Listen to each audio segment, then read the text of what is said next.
So it's hit 4 p.m. here, so I'm going to start today's session. Welcome everyone to today's live webinar, which is all about how to write, craft, and edit the perfect voiceover for your videos. So hopefully you'll take away loads of insights and tips and tricks from this session and leave ready to go and record your own professional voiceovers. So before we jump in, there's just a few housekeeping bits from us. So the session is being recorded and you'll receive an email tomorrow with the link to rewatch it. So don't worry if you want to revisit anything or just refresh your mind on things that we chat about, as you can watch it all again tomorrow. And we also have a chat box open, which you can use to ask any questions that you have as we go through the session today. And I'm joined by Jay, who will introduce himself in a bit, but he is part of our customer support team and he is going to be answering these questions live. So be sure to get your questions in as we go through. So just a brief bit on what we're going to be covering today. So we're going to be talking all about voiceovers. So we're going to start with talking about how to plan and write your script. Then we're going to be talking through some tips, tricks, and tools for recording your voiceovers. Then we're also going to take you through some tools that you can use to edit and enhance your voiceovers. And we'll also touch on how to match your voiceover to your brand. And then, like I mentioned, we'll also have hopefully 5 minutes at the end for any questions that you guys have. So just a quick hello from your hosts for today's session. So my name is Clemmy and I work in the marketing team at VideoScribe. So basically I do all things content-based here. So social media, blog writing, and creating tutorials for our social media. And today I'm joined by Jay Steele from our customer team. So if you've ever contacted our support team, you may have interacted with Jay before, but I'll hand over to Jay now so he can introduce himself. And good afternoon. I am, Jay Steele, and I do work with customer support. So I am there when fielding all of your wonderful questions, your queries, and people looking for extra tips and tricks on how to use VideoScribe for desktop and for browser, and how to get the best out of it. It's been wonderful hearing the feedback that you guys have for what you'd like to see. So yeah, VoiceOver is going to be very exciting today, and we'd like to hear if you've got any questions at the end and to see how you get on. Awesome, thanks, Jay. So I'm going to kick things off and take us through our first slide. So this is all about how to plan your script and your voiceover. And there's a few things that you want to consider before you start writing anything or recording anything. So the first thing that you want to do is define your target audience. And that's because you want to make sure that the script that you're writing is going to resonate with them. So let's say, for example, that you're an educator and you're recording a voiceover for your students, and let's say they happen to be young children. So you're going to want to use a voice probably that's happier and upbeat, and also you're going to want to simplify the words that you use. But then if you're making a video for business professionals, you're probably going to want to use more of a corporate tone and also use more complex words and phrases in your voiceover. The next thing to consider is, are you going to create your voiceover first or your video first? So the easiest way, and the way that I always do it, is record my voiceover first, and then I create my video to match the voiceover recording. But obviously you can do it the other way around, but it will be slightly more difficult to get it to match up accurately. So I would recommend always doing a voiceover first and then creating a video. And the last 2 points tie together, but where's your video going and how long is it going to be? So is your video going on social media, on a website, or maybe in a classroom? So this will help to determine the length of your video and voiceover. So let's take social media. You're going to want a short, snappy voiceover and video, and probably under 60 seconds. But for videos that are going in a classroom, in a presentation, or on a website, you're going to want a longer, more detailed video. So this is really important to determine before you start writing your script or creating your video. And I'm now going to hand over to Jay, who's going to take us through some tips for our voiceover script. Absolutely. Now, tips for your voiceover script. First of all, we have write as you would speak. Now, the goal of a voiceover is to get your message across to the audience. And if you don't sound convinced, then why would they? Now, a personal approach to your script will help you get the point across in a way that you would also like to receive it. Now, moving on to using the right tone for your audience. It turns out that there's a lot of room between being big and cheesy and overly enthusiastic and quiet and underwhelming when you deliver your performance for your voiceover. Now, the basics are always going to be using a happy and jubilant tone for an upbeat message, like an advertisement or something for a kids project perhaps, or maybe a slower paced and softer tone for something that is more serious. Projects where maybe there's more information to be displayed, like an explainer video. But you know your audience. But if you're unsure, there's no harm in trying out different styles to see which one is the best fit for you. Reading aloud whilst you are writing. This will make sure that your voiceover is, first of all, sounding as good out loud as it does in your head, but it will also help you to check the flow and the pacing of your voiceover. Timing is key. So it's going to be very important to give your statements time to land and get the point across. That moves us on to using pauses. Now, pauses, when used effectively, are great ways of emphasizing points that you want to get across. When accompanied by a good animation, on the screen it will let the viewer take in the weight of your previous statement. But don't let it linger for too long, or the pause can then seem clumsy or unintended. This is where the flow and the pacing of your voiceover really comes together. Now, keeping it short. We only have so much attention available, and you want your audience to leave knowing your message with as little distraction as possible. So, whilst having a large backstory or providing additional details can be great for filling time, you have to work out if it's really necessary. Now, this will change from project to project, and when you plan your video, I'd suggest stripping out content that detracts from your key points and highlighting, or sometimes even repeating, certain phrases to make sure that it sticks. Now, we're going to move on next to how to record a voiceover. Now, we'll be covering a few different parts of this, and we're starting off with choosing the right microphone. Depending on your budget, there are many different ways of recording your voiceover. The goal is to get something down, just an idea or a rough draft, so you have the skeleton of a voiceover to work from. Now, it doesn't need to be perfect. This means that you can start with even your trusty mobile phone to get started. Most laptops or tablets will have microphones by default, as well as web cameras like the one I'm using now. Or you could go out, if you need something more capable, you can work with a USB microphone or even use studio equipment. It depends on the budget that you have and what you feel is really necessary to get the output that you need. A lot of this will also depend on how much time you have.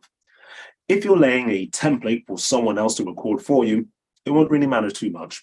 But if you're recording yourself, the better microphone means that it's less work that you'll have to do cleaning up afterwards. And that moves us on to selecting your audio software. Using VideoScribe allows you to import MP3 files, as well as recording directly into the app itself. Ideally, you can use a program such as Audacity, which is quite user-friendly. Something like Reaper as well is also available. But most importantly, these examples are programs that are free to use. Now, the use of audio editing software allows you to record multiple takes. So that means you can then only select the best versions. You can get rid of ones that you don't need, maybe ones that maybe have background noise, sound slightly iffy, removing large breaths or popping sounds. Most importantly, it's that background noise or the hiss that you want to get rid of in the background. It'll start to make things sound a lot more professional. Now, the background noise is very tricky, but it's a lot easier when you are in a quiet space. So you need to make sure that you are in a place, in an environment that is as preferably small as possible, but also doesn't have things like people walking by. So you'll notice that a lot more when you start listening to your own voice, but all the random little noises that come out of you when you start to speak, from breathing through your nose or the smacking of your lips, is a lot more noticeable when you hear footsteps of passers-by or even a random conversation that can be heard in a hallway. So having as few distractions as possible will help you whilst you're recording. And also, you don't have to be in a padded room. There are lots of different ways that you can stop the reverb bouncing all around. So you can have something soft, maybe a jumper or some cushions, some egg boxes, or even a pair of tights that you can use as a pop shield to stop all that smacking noises coming through, the popping, the pa and the buh when you start to record in a microphone. You'll tend to hear it a lot more when you listen to yourself back, but there are lots of ways to do this using the right audio software. But last of all, in this part, we're going to move on to practicing your script, which was on the previous one. I apologize, I skipped and I moved right back. But obviously, practice makes perfect.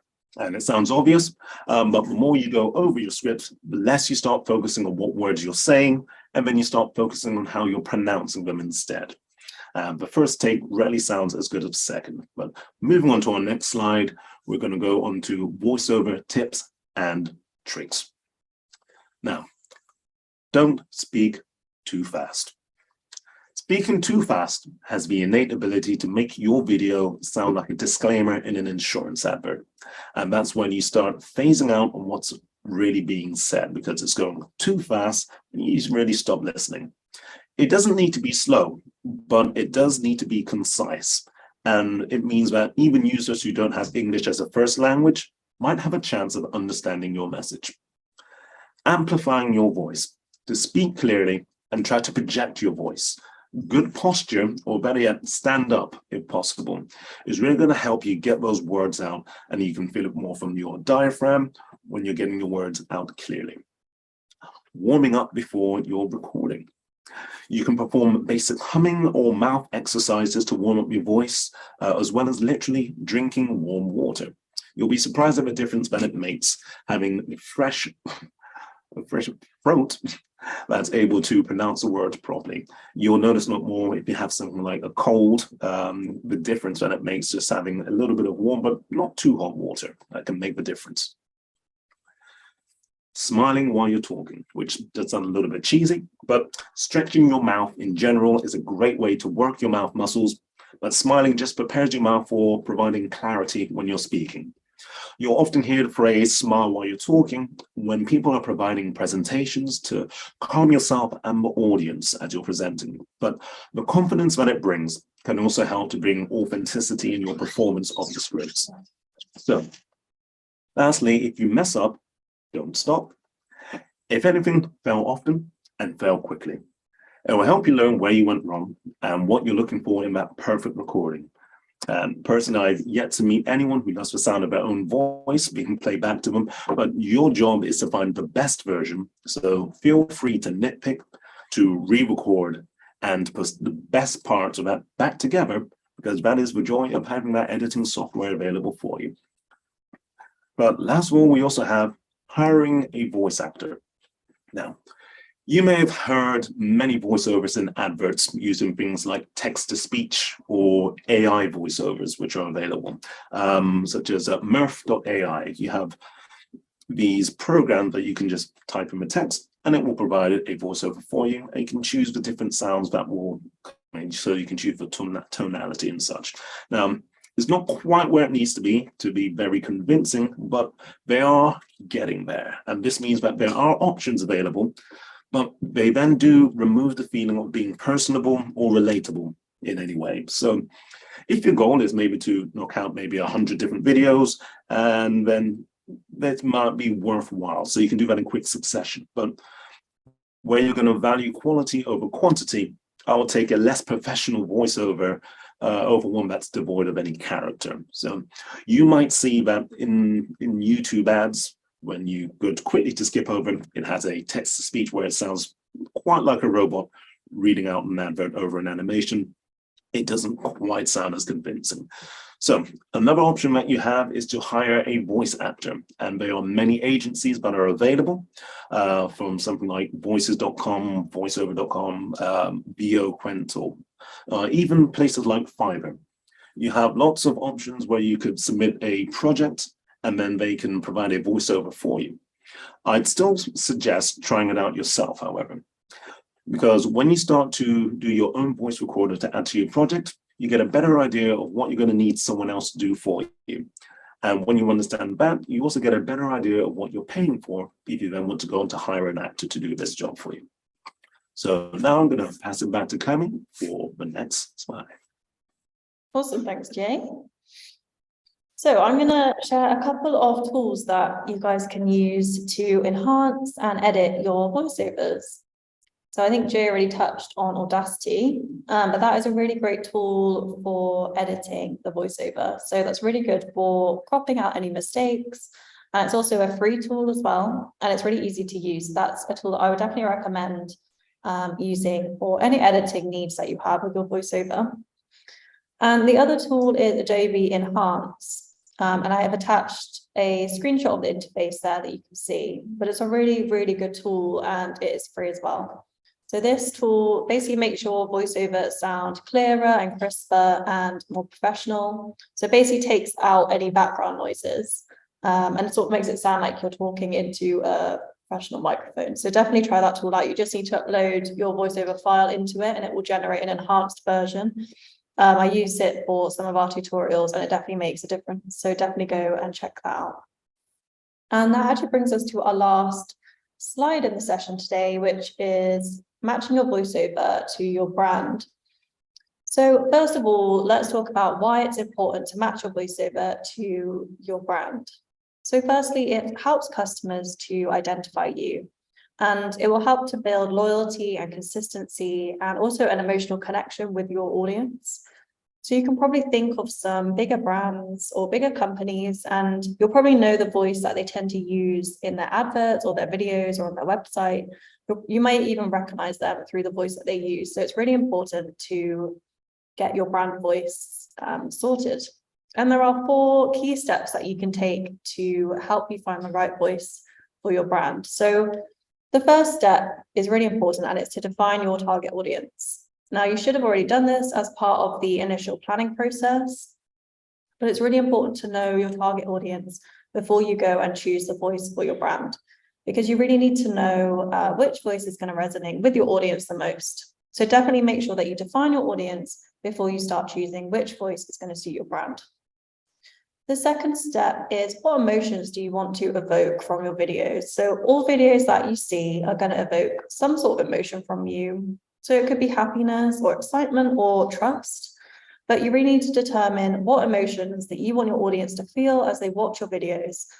And that will really help you to define what voice that you actually need for your videos. The third step is to take a look at your competitors. And what types of voices are they using in their adverts or their videos on their website? So taking a look at these will really help give a good indication of the voice that your target audience will resonate with, because it's highly likely that your competitors are going to have the same audience as you. So definitely go check out your competitors, their social channels, their websites, and see what types of voices they're using in their videos. And point number 4 does sound slightly strange, but describe your company as a person. It's much easier to match a person to a voice than it is a company to a voice. So you want to note some features down as if you were describing a person. So for example, you may picture your company as a cheerful, warm person, or on the contrary, your imagined person may be more serious. So by doing this exercise, you should be able to find the right voice for your company much easier. And that actually brings us to the end of our main session today, guys. So thank you so much for tuning in today, and especially if you stayed till now. And we also do want to give you a discount code that you can use on our annual plans to get 25% off. So if you just enter the code webinar25 at checkout, you'll get your 25% discount. And if you go to VideoScribe.co, you can redeem the discount and also sign up for a free 7-day trial. You don't need to enter your credit card details. There's no obligations. You can just go try out VideoScribe for 7 days for free and see if you like it. And also any questions we don't get around to now, or just anything additional that you want to speak to us about, you can reach us on marketing@sparkle.com and we will get back to you on there. So we have got a couple of questions in the chat and I'm going to ask these to Jay. So let's have a look. So Jay, can you please recommend some user-friendly programs for voice editing, and is there any mobile options? Well, Audacity was the main one that we recommend, and it's mainly because it's free. There are other programs that you can use. Now, some of them you may want to use as video editing and audio editing, so something like Adobe Premiere. It's a lot of people tend to use, but you do have different price ranges that are available. Something like Reaper that I mentioned is a little bit more technical, but again, it is software that you can use for free, but you do have a lot more options than you do in Audacity, but it is a lot less user friendly. But those are the main ones that I would stick to at the moment. On the mobile, depending on the handset that you have, a default voice recorder will have an option to export. And when you export, as long as you can export as an MP3 file, you will be able to use that in VideoScribe. So it's worth giving it a test in VideoScribe for desktop or for browser, but you're just getting an MP3 file. As long as you select that option, a lot of mobiles will have that available. On the Play Store and on the iTunes stores, you will find a lot of different voice recorders available if you don't have one by default. They're not very hard to find, and they're also going to be free. So yes, you can also have, I believe Adobe might have some audio software that is for mobile, but you'd have to double check. But otherwise, pretty much any recording software that you have that you get on your mobile will give you an MP3 file, and that's all right to use. And Bill has asked us, while recording a voiceover, any suggestions for how to say something funny and laugh a little while you're doing it without sounding cheesy or fake?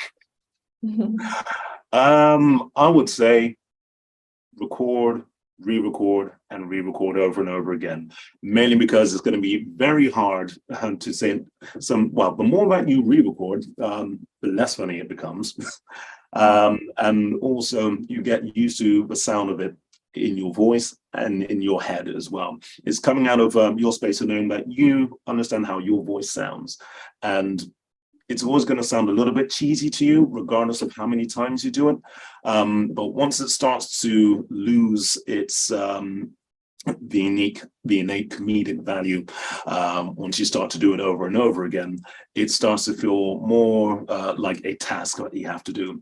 And so if you wanted to have the initial, let's say, jovial quality to it, where initially it can be quite fun, and it should be fun, then yeah, the earlier takes will be a lot more character driven. You'll start to you'll hear that a lot more when you're listening to someone that's actually enjoying the script.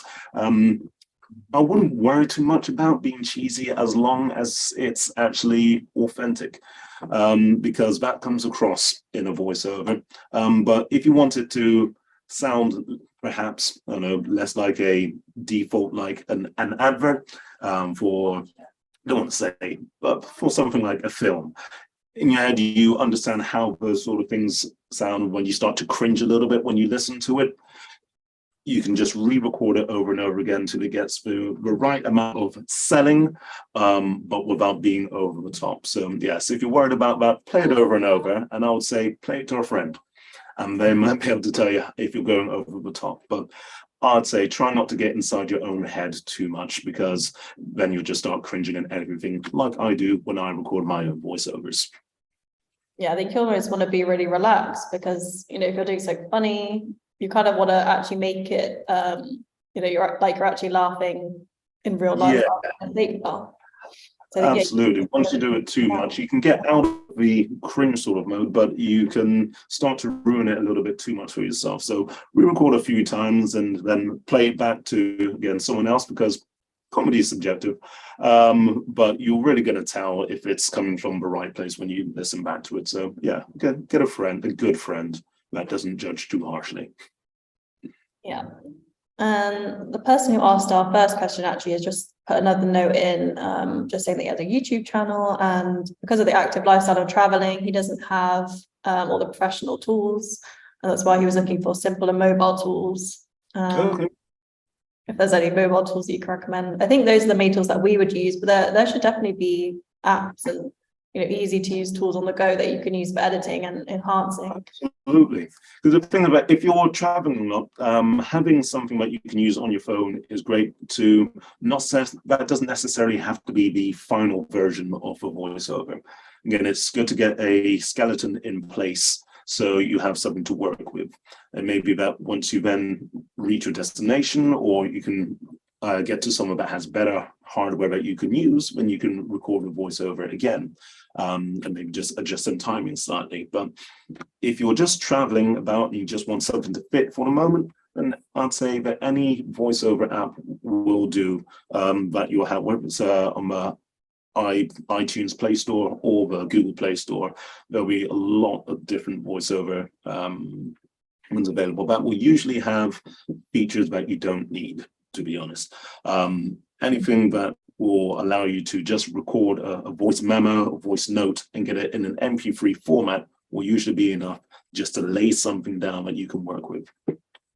Yeah, and I've recorded voiceovers for our videos before using voice notes, and I've edited them, and they actually sound fine. So, you don't keep a professional stuff. And there's also a note from Rosie just saying that it would be useful for you to have shown a voiceover, how it could have been done using Audacity and edited. I think, yeah, definitely agree, Rosie. And if you are interested, I can definitely do a tutorial for our social media channels if you would like to see how we could edit and enhance voiceovers. So if you are interested, or anyone else, just let me know. And I think we have time for one more question. So Jay, what type of videos is VideoScribe best for making? I find personally, coming from an education background myself, VideoScribe is great for explainer videos. Explainer videos, having a combination of using visuals to be able to enhance the points that you really want students to learn. So it can really help with getting points across. Not, I suppose, what's the best term for it? Things that are sort of messages that are hard to convey in the classroom that you can repeat and get stuck in your brain, because unfortunately you do have to stick to a curriculum when you're working in classes, and there are certain topics that you need to make sure that are in their head and remain there when it comes to test time. And so if you want to get a message across that when you can speak to them the next day and see if they've remembered it, visuals are definitely going to help. A voiceover is going to be great for either asking questions, but also having something that they can play back themselves. VideoScribe is great for that because you have a suite of images available that you can tailor to different projects regardless of different topics, whether it's science or history, or if you want to create just a flowing story for them to remember, the visual aspect is going to be very, very memorable for them and will stick in their brain. So when you've got certain talking points that you want to stay memorable, I'll say VideoScribe is great for that. For longer videos, VideoScribe can be useful, but I'd say it's not as good for keeping the attention, and that's not a fault of VideoScribe necessarily, but long videos in general. If you want to get a message across, you want to keep it sharp and focused, because we just don't have the attention span that we used to. There's so many more distractions available, and if you want to hold their attention, then it needs to be short, snappy, get those points in, and then you can just cover it again to make sure that sticks in my head. So yes, for me, explainer videos. Okay, and I'm going to ask this one last question just because we have 1 minute left. So is there any suggestions for how to match an existing voiceover when you need to replace just a single word in the voiceover? So so he needs to replace one word that maybe he made a mistake. How could he sort that out? So that would come down to the audio editing, where if you play back to where you know the word needs to be replaced, you can simply cut out. And so you can just, you can split it, the audio where it needed to be replaced, and just remove it and record that line again. So this is maybe something that you want to cover in going through Audacity, but it will be a very similar process for pretty much any audio editing, where you can record more than one voiceover. And so when you play and listen to that voiceover back and you hear a part that you want to be changed, you can either use either split or cut, and you can just cut out and remove the word that you don't like and replace it with a new recording of the one that you do. I would say when you do re-record things, it was best to not just record the word that you want to be replaced, but to record that sentence entirely, because you'll have a certain flow when you start with a sentence, and you want the tone to sound the same as what you're replacing. So replacing is not very tricky to do. It's a lot easier than it sounds, but to get that flow so it fits in and doesn't sound jarring when you listen back to it, definitely record either a sentence or a paragraph, again, depending on how much content you have to re-record. And then that will have a nice continuity when you listen back. Awesome, thank you, Jay. And that's all the questions we have time for, but we will look at maybe doing a live workshop or session for actually demoing how to edit voiceovers and enhance voiceovers, as we didn't get around to that today. But thank you, Jay, for joining me, and thank you everyone who tuned in today. Hopefully you've taken loads away from this session, and we'll see you next month for our next session. Bye, everyone.